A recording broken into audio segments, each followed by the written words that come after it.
Welcome to the YouTube channel of Adarsh knowledge education group. अभी तक हम लोगों ने वेव ऑप्टिक्स में न्यूटन्स कॉर्पस्कुलर थ्योरी के बारे में पढ़ी और हाइगन्स के वेव प्रिंसिपल को पढ़ा था। आज हम लोग देखेंगे कि कोई वेव फ्रंट अगर किसी मिरर से, लेंस से या प्रिज्म से टकराता है तो कैसा रूप ग्रहण करता है। दूसरा पॉइंट पढ़ेंगे कि किसी सरफेस से तरंगाग्र का अपवर्तन और परावर्तन के नियमों की व्याख्या किस तरह होती है। ये तीन टॉपिक आज हम इस वीडियो में पढ़ रहे हैं। तो पहला टॉपिक स्टार्ट होता है तरंगाग्र का अपवर्तन या परावर्तन।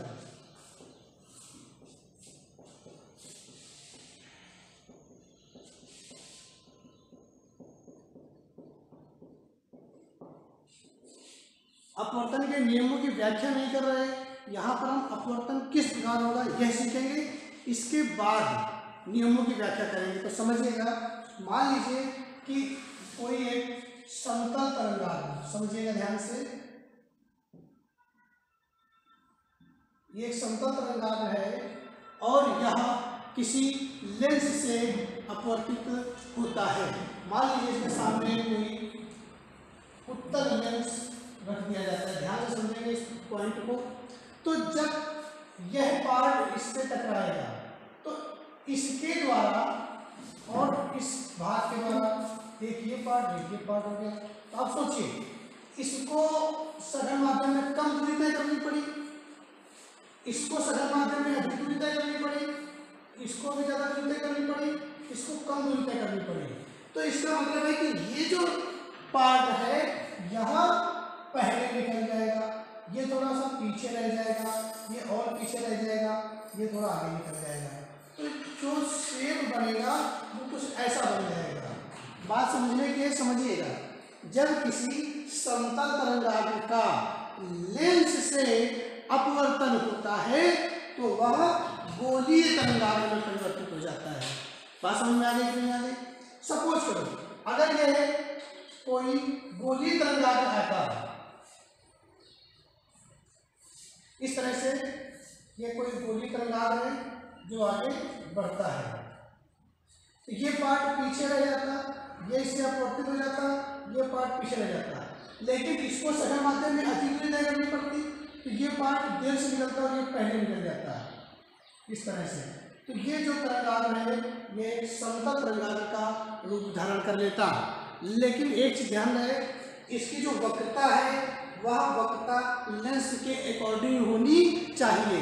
अगर वक्रता इसके अकॉर्डिंग नहीं होगी तो एग्जैक्ट हमें प्लेन तरंगाग्र यानी समतल तरंगाग्र नहीं मिलेगा। ये इस बात को समझिए, ध्यान रखिएगा। यहाँ पर क्योंकि समतल था तो समतल जब लेंस से अपवर्तित होगा तो गोलीय मिलेगा, और इसकी जो वक्रता होगी वह वक्रता इस लेंस की वक्रता के अनुसार ही होगी। यूँ नहीं है कि जैसा मन आया वैसी वक्रता दे दी इसको, छोटी वक्रता, ऐसा नहीं होगा। लेकिन तरंगाग्र गोलीय प्राप्त होगा। अगर कोई समतल तरंगाग्र, तो यहाँ पर हम क्या बोलेंगे कि जब अगर इसी प्रकार से हम कहते हैं कि भाई ये एक समतल तरंगाग्र है, इसको हम क्या करते हैं, अवतल लेंस से अपवर्तित कराते हैं, तो ये पार्ट लेट निकलता, ये पहले निकल जाएगा, ये लेट निकलेगा। तो जो तरंगाग्र का रूप होगा वो ऐसा बन जाएगा। क्यों? क्योंकि इसको सघन माध्यम में कम दूरी तय करनी पड़ रही है, तो ये जल्दी आगे निकल जाएगा और ये पार्ट पीछे रह जाएंगे। तो हमें अवतल वक्रता का एक गोलीय तरंगाग्र प्राप्त होगा। तो कुल मिलाकर के लाइन क्या बनती है, इसकी जो बेसिक लाइन बनती है यह बनती है कि कोई जब समतल तरंगाग्र किसी लेंस से अपवर्तित होता है, समझ में आ गई, तो वह गोलीय तरंगाग्र में परिवर्तित हो जाता है। बात समझ में आ गई या नहीं आ गई? यानी इसकी दिशा तो वही रहती है लेकिन इसका रूप बदल जाता है। इसी प्रकार अगर किसी प्रिज्म से समतल तरंगाग्र टकराता है इस तरह से, ये तरंगाग्र जा रहा है इस तरीके से, तो इसको सघन माध्यम में कम दूरी तय करनी पड़ रही तो ये पहले निकल जाएगा, जबकि इसको अधिक दूरी तय करनी पड़ रही है तो ये बाद में निकलेगा। ये समतल तरंगाग्र। तो यहाँ पर क्या हुआ, जो आपतित तरंगाग्र था उसकी डायरेक्शन ये थी इस तरह से, और अपवर्तित तरंगाग्र की डायरेक्शन चेंज हो गई। लेकिन पहले भी समतल तरंगाग्र था अपवर्तन के बाद भी समतल तरंगाग्र ही प्राप्त होता है। यहाँ पर हम लोग क्या समझेंगे, यह समझेंगे कि जब किसी प्लेन से कोई समतल तरंगाग्र टकराता है तो उसकी दिशा बदल जाती है लेकिन उसका रूप अपरिवर्तित रहता है। तो ये ऐसे कुछ न्यूमेरिकल भी आ सकता है कि कोई समतल दर्पण से अगर टकरा जाता है, गोलीय दर्पण से टकरा जाता है, तो ऐसा ही कंसेप्ट हमारा दर्पण में भी काम करेगा। तो तरंगाग्र का परावर्तन किस प्रकार होगा इसको हम लोग समझेंगे। ये नॉर्मली मैं आपको बता रहा हूँ बेसिक तरंगाग्र के बारे में, न्यूमेरिकल भी इसका आता है। अपवर्तन के नियमों की व्याख्या, परावर्तन के नियमों की व्याख्या अगले टॉपिक में करेंगे। तो दूसरा जो है कि अगर तरंगाग्र का परावर्तन करना है ये कैसे होगा।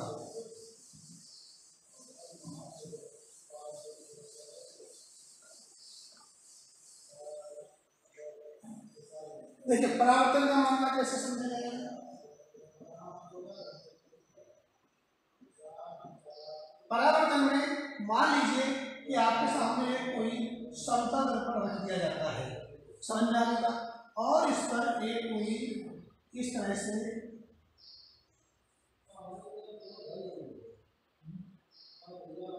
समतल तरंगाग्र आता है, तो ये इस तरीके से परावर्तित हो जाएगा और ये भाग इस तरह से परावर्तित हो जाएगा।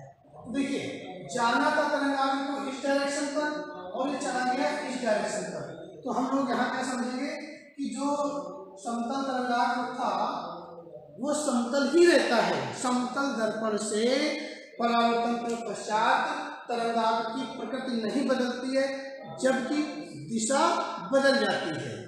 रहेगा समतल का समतल ही, डायरेक्शन चेंज हो जाएगी क्योंकि डायरेक्शन ये थी और चला गया इस तरह से। इसी प्रकार अगर ये गोलीय दर्पण से जो है परावर्तित होगा तो वो कैसा प्रारूप देगा हमें, देखिएगा।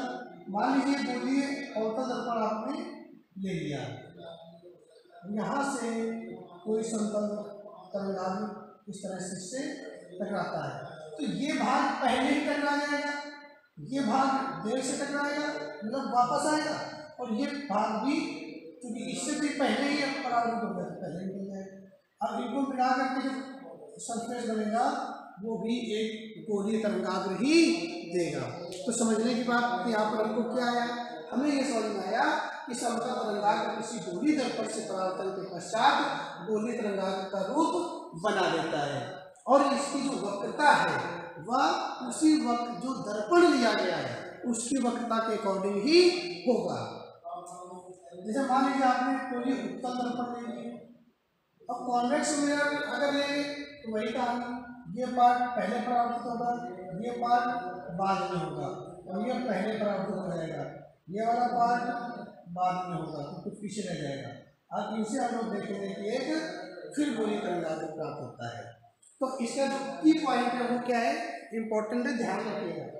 किसी समतल दर्पण से समतल तरंगाग्र जब परावर्तित होता है तो उसकी दिशा बदल जाती है परंतु उसका रूप वही रहता है। जबकि गोलीय दर्पण से जब कोई समतल तरंगाग्र टकराता है तो उसका रूप भी बदल जाता है। देखिए गोलीय बन गया, अगर यहाँ पर गोलीय तरंगाग्र आता तो समतल बन जाता, मान लीजिए गोलीय तो समतल बन जाता। लेकिन फिर वही बात कि गोलीय तरंगाग्र जो आया है उसकी वक्रता कैसी है, अगर उस दर्पण के अनुरूप है तब तो समतल बनेगा, अदरवाइज वो जो है अन्य वक्रता का गोलीय तरंगाग्र बन जाएगा। तो मेन पॉइंट ये कि समतल तरंगाग्र कैसा रूप धारण करता है ये ध्यान रखिएगा। ये थोड़ा पॉइंट का 1-2 नंबर का आता है एग्जाम, उसमें मैंने चीज़ आपको बता दी पहले। अब हम लोग हाइजेंस के तरंग सिद्धांत से अपवर्तन और परावर्तन के नियमों की व्याख्या करेंगे। डायग्राम इसका मुख्य है, ध्यान से समझेंगे।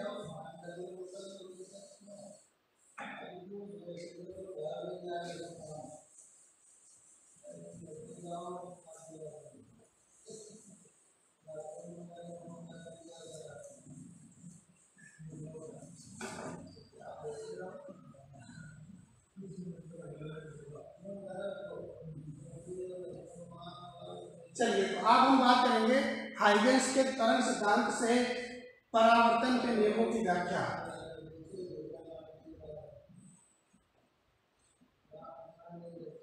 हाइजेंस के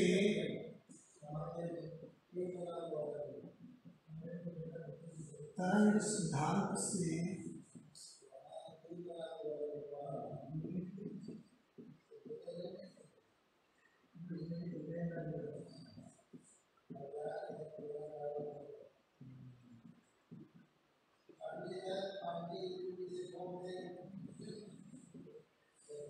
तो परावर्तन के नियमों की व्याख्या करेंगे हम लोग।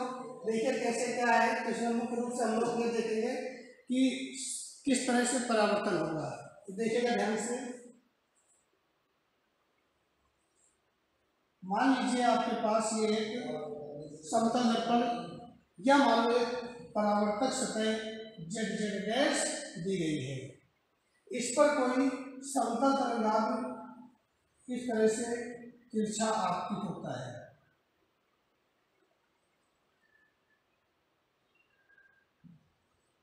ये एक समतल तरंगाग्र आता है यहाँ तक, यानी जब ये पार्ट यहाँ पर था तो ये पार्ट यहाँ पर, यानी जो पार्ट जो ए बी तरंगाग्र था ये ऐसे आ रहा था, लेकिन बी जो भाग है ये हवा में ही रहता है, जबकि ए का परावर्तन हो जाता है। समझिए ध्यान से, बी का परावर्तन नहीं हो पाया, जबकि ए पार्ट दर्पण से पहले टकरा गया तो इसका परावर्तन हो जाएगा।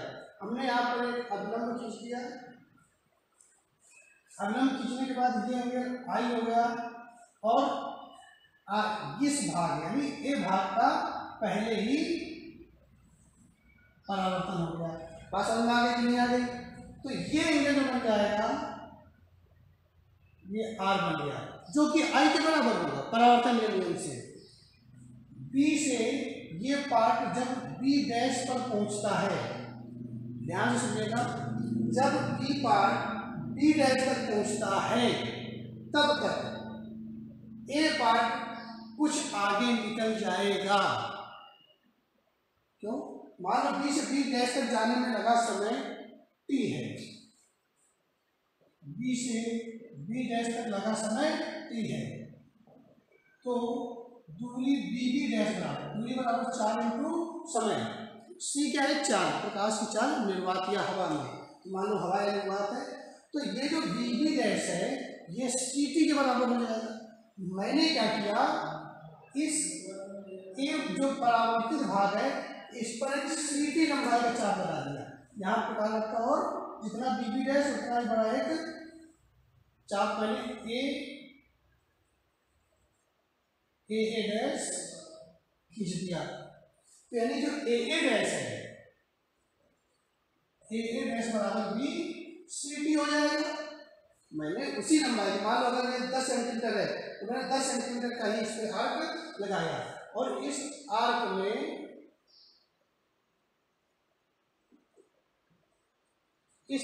में मैंने यहां से एक स्पर्श रेखा खींच दी। अब देखो थोड़ा डायग्राम को समझना ध्यान से, जो ये स्पर्श रेखा खींची जाएगी तो ये यहाँ पर 90 डिग्री के एंगल बनाएगी। समझ में आ रही बात भाई? क्योंकि अगर आप इसको थोड़ा सा आपको यहाँ बना देते तो ये तो आपको 90 डिग्री दिखने लग जाता है। हमने थोड़ा सा बाहर कर दिया तो 90 डिग्री आपको महसूस नहीं होगा। चलो बना देते हैं वहाँ पर।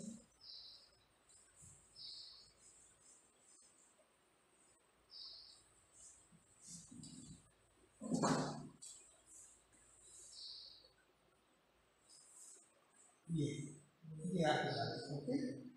तो यहाँ पर हमने इससे एक स्पर्श रेखा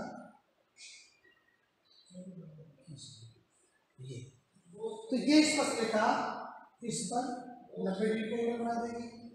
अब ये पार्ट भी इस तरह से परावर्तित हो जाएगा, बिल्कुल बराबर से पैरेलल इसके पैरेलल। तो जो ये पार्ट इसका मैंने नाम डाल दिया ए डैश। अब समझिएगा डायग्राम, क्योंकि इसका डायग्राम डायग्राम नहीं समझ में आएगा तो आपका नहीं पाएगा इसको। एक समतल तरंगाग्र ए बी, समझ में आ रही बात? ए बी आता है जिसका पार्ट ए पृष्ठ से पहले ही परावर्तित हो जाता है, ये एक पार्ट पहले परावर्तित होता है, जबकि बी पार्ट टी समय बाद टकराता है। तो बी पार्ट द्वारा बी डैश तक की दूरी तय करने में लगा समय टी हो, तो दूरी बराबर हो जाएगा 4 इंटू समय, तो बी बी डैश में दूरी हो जाएगी वो सी की हो जाएगी, जहाँ सी 4 है। जब ये बी डैश तक पहुँचता है इतनी ही देर में ये वाला परावर्तित होकर कहीं ना कहीं पहुँचेगा, उतनी ही देर, तो उसी समय में ये भाग भी तो सी की दूरी तय करेगा। अब ये जो सी की दूरी है उसे हमने एक सी की दूरी का चार्ट लगाया और उसका नाम ए डैश डाल दिया, तो ये ए डैश हो गया। तो ये भी सी की दूरी है और ये भी सी की दूरी है, तो ए डैश भी सी की हो गया और बी बी डैश भी सी की हो गया। अब देखो अगला पॉइंट हम लोग देखेंगे इसमें क्या है। अगले पॉइंट में हमें ये समझना है कि परावर्तन के नियम की व्याख्या, इसका विलंब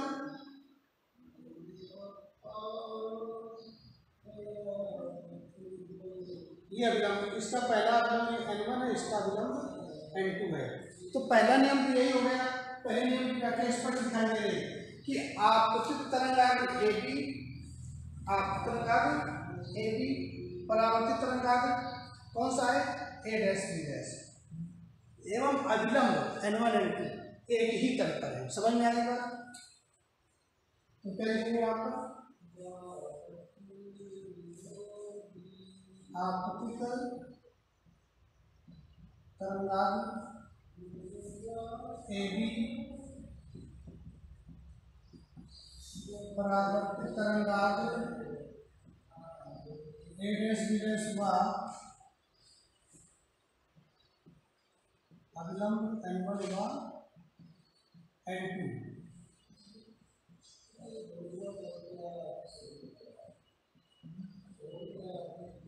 एक ही तल पर है, ये तीनों एक ही तल पर हो गए।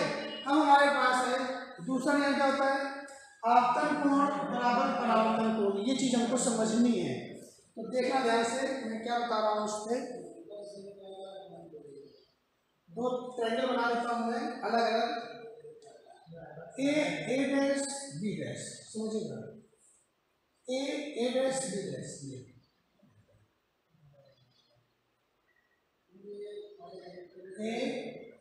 ए डैश बी डैश, ध्यान से। ओके, दूसरा ट्रायंगल बना देते हो, ये शब्द तरंगाग्र का तो ये 90 ही है ना।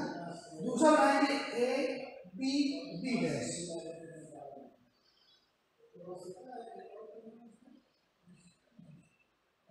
ए बी बी डैश, इन दोनों त्रिभुजों में ये ओके। तो समकोण त्रिभुजों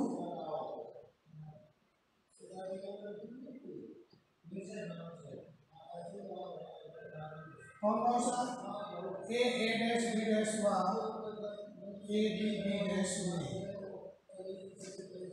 ये साइड कॉमन है ए बी डैश, तो भुजा ए बी डैश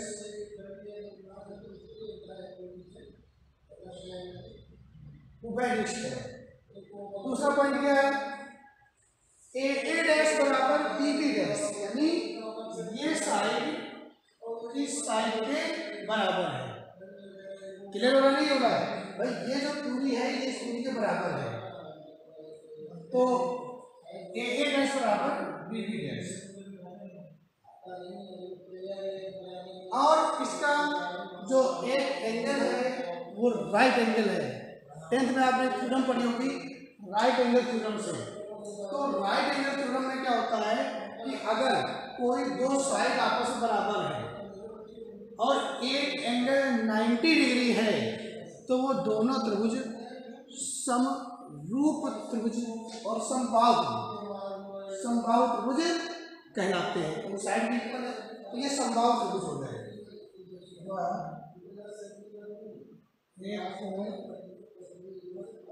कौन सा ए डैश समकोण है, अतः ये समांसम हो गए। समझ में आएगा? अब इन समांसम त्रिभुजों में तीसरी साइड भी इसके बराबर ही होगी। अब एंगल में हम लोग चलते हैं, तो देखिएगा ध्यान से,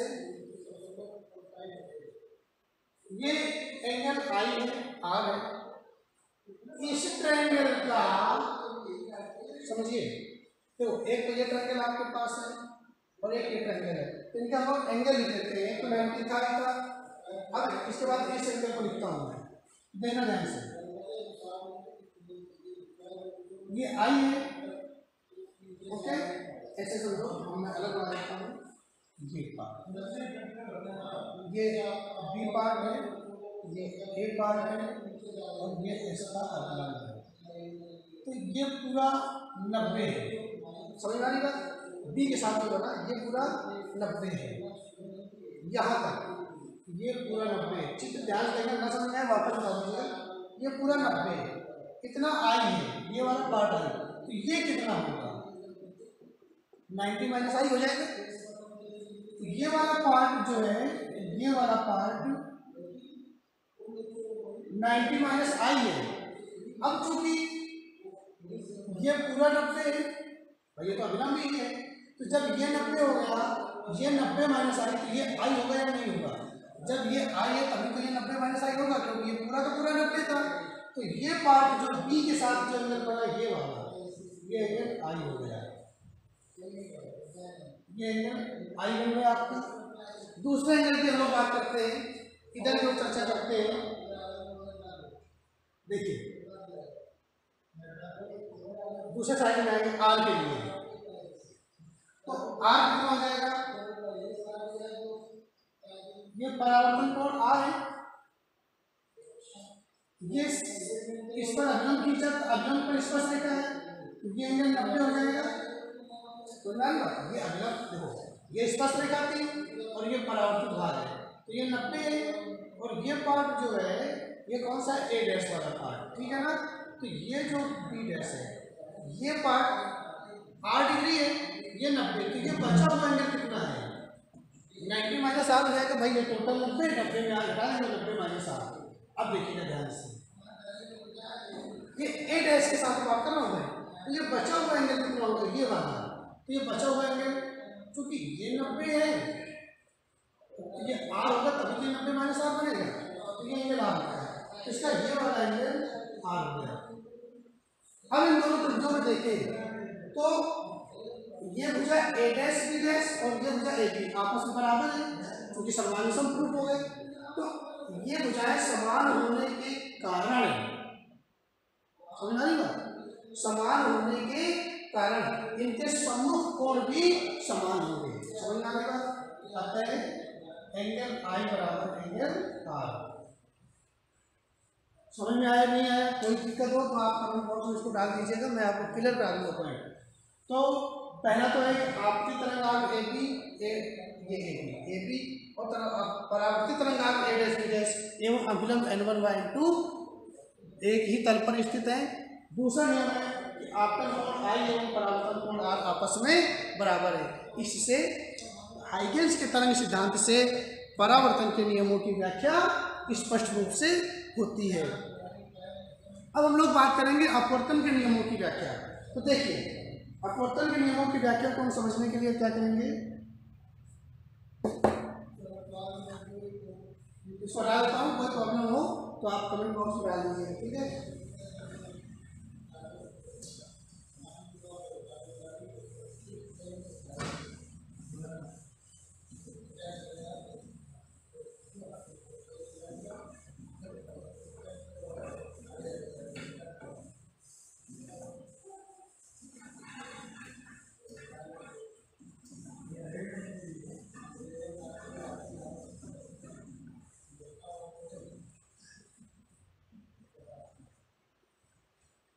हाइगेंस के तरंग सिद्धांत से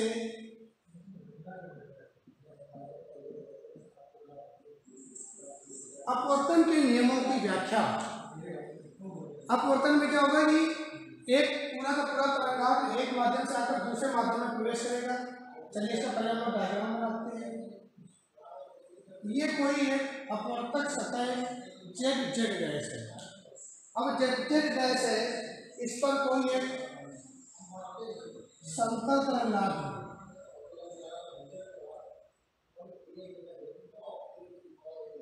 इस तरह से तिरछा आपतित होता है। तरंगांक का नाम वही ये क्या ये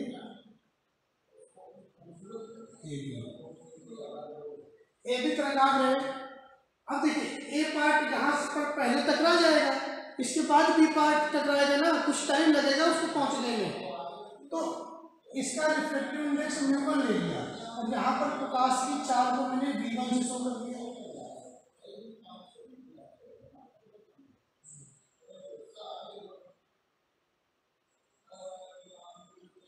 ये अभिलंब n1 हो गया।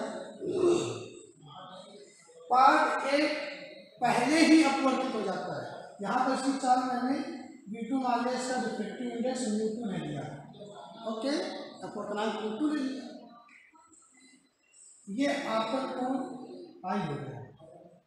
अपवर्तन के पश्चात यह प्रकाश यह भाग सीधा न जाकर के अभिलंब की ओर झुक जाएगा। कब?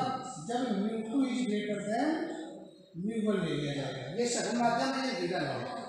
ओके, इसको बाद में वायु मालूम हो, म्यू1 की वैल्यू 1 हो जाएगी। तो ये ऐसे निकल जाता है, इस तरीके से ये अपवर्तित हो जाता है। अच्छा चलो भाई, ठीक, इतना काम हो गया। बी से ये जब तक बी डैश तक पहुंचेगा, बी से जब ये बी डैश तक पहुंचेगा, तो मान लो कि समय टी लग जाता है, तो बी टू बी डैश तक समय टी, शॉर्ट नहीं देता हूँ लैंग्वेज में, इसकी टाइम भी लगता है। अतः बी बी डैश बराबर हो जाएगा v1 टी, दूरी बराबर 4 इंटू समय, यहाँ पर 4 मैंने टाइम टी लगा। अब यहाँ पर अगर मैं एक दूसरा अभिलंब n2 खींच देता हूँ, तो ये पार्ट भी इस तरीके से अपवर्तित हो जाएगा।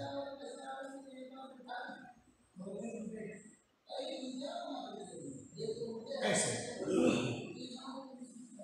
जब तक ये बी डैश तक पहुंचता है, तो ये दूरी होती है बी डैश। मान लो उसी समय टी पर ए पार्ट यहाँ तक पहुंचता है, समझ में आ रही बात नहीं है? उतने ही समय, क्योंकि यहाँ पर 4 अलग है तो दूरी अलग होगी, यहाँ पर 4 अलग है तो ये भी दूरी अलग होगी, लेकिन उतने ही समय टी पर ये अगर ए से ए डैश तक पहुंचता है, तो ए भाग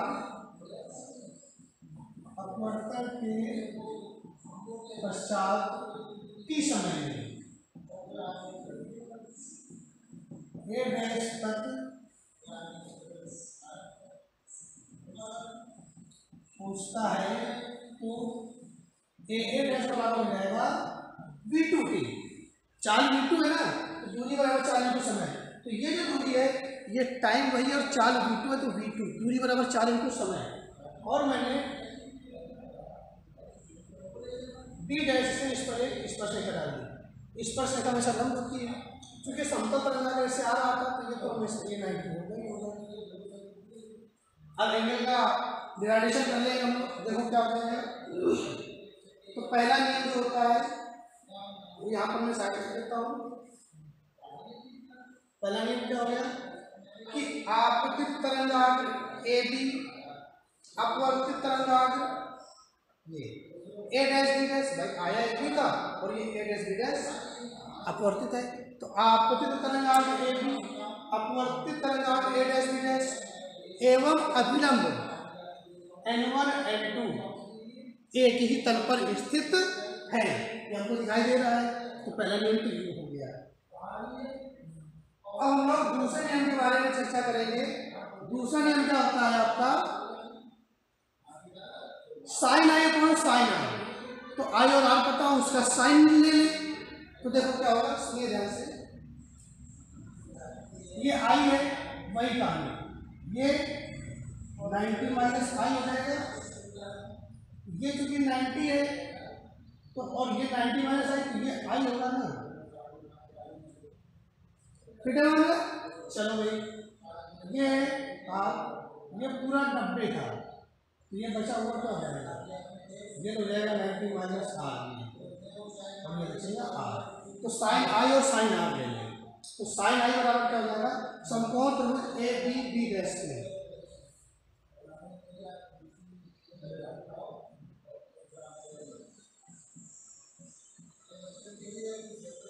समकोण त्रिभुज ए बी बी डैश में साइन आई बराबर लंब बटे कर्ण, पीबी डैश और 90 सामने कर यानी एबी डैश, बीबी डैश बटे AB dash, BB dash upon AB dash.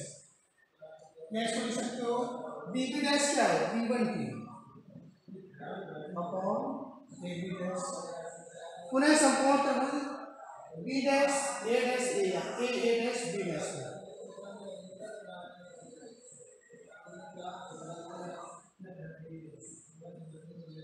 पुनः संपूर्ण त्रिभुज A dash B dash. Sine R ले लेता हूँ, लंब बटे कर्ण, इसका लंब हो जाएगा ए डैश और कर्ण हो जाएगा 90 सामने नहीं A B dash, A dash upon A B dash, A B dash या ए डैश को लिखा मैंने B2T upon A B dash. समीकरण एक में समीकरण को भाग दे दीजिए, equation first divided by equation second. Sine i upon sine r बराबर B1T upon A B dash बटे B2T upon A B dash. A B dash कर जाएगा, P से T कट जाएगा, यानी B1 अपॉन B2 बराबर कांस्टेंट। क्यों? क्योंकि भाई इस माध्यम में चार्ज यहाँ पर B1 फिक्स है और इस माध्यम में प्रत्येक जगह पर प्रकाश का चार्ज B2 भी फिक्स है, तो V1 और V2 दोनों फिक्स हो गए, कांस्टेंट हो गए, तो V1 और V2 का रेशियो भी तो कांस्टेंट रहेगा, यानी यही स्नेल का नियम होता है, यानी कि sine i upon sine r बराबर कांस्टेंट, ये होता है स्नेल का नियम। तो इस प्रकार अपवर्तन के दूसरे नियम यानी स्नेल के नियम की व्याख्या होती है, और इसी रेशियो को हम लोग क्या कह देते हैं, इसी रेशियो को हम लोग कहते हैं sine i upon sine r बराबर V2 या V1 अपॉन V2 हो जाएगा, यानी n lambda 1 upon n lambda 2, क्योंकि आवृत्ति तो समान रहती है, तो लैम्डा 1 अपॉन लैम्डा 2 बराबर μ2 अपॉन μ1 बराबर constant. This is Snell's law. इस तरह से हम लोग देखते हैं कि हाइगेंस के तरंग सिद्धांत से अपवर्तन और परावर्तन के नियमों की व्याख्या पूरी संतुष्टिकारक ढंग से कर दी गई या की गई। इस प्रकार से जो तरंग सिद्धांत है प्रकाश का, ये काफ़ी मतलब जो है करेक्ट माना गया और सही रहा। इस तरह आपको कोई प्रॉब्लम होती है तो आप कमेंट बॉक्स में जा सकते हैं, अगर कोई टॉपिक में दिक्कत आती है तो आप उसमें डाल दीजिएगा कमेंट बॉक्स में। इसके बाद हम लोग आगे के वीडियोस में आगे जो अपने यंग्स एक्सपेरिमेंट्स वगैरह हैं और इंटरफेरेंस है उसके बारे में चर्चा करेंगे। तब तक के लिए नमस्कार।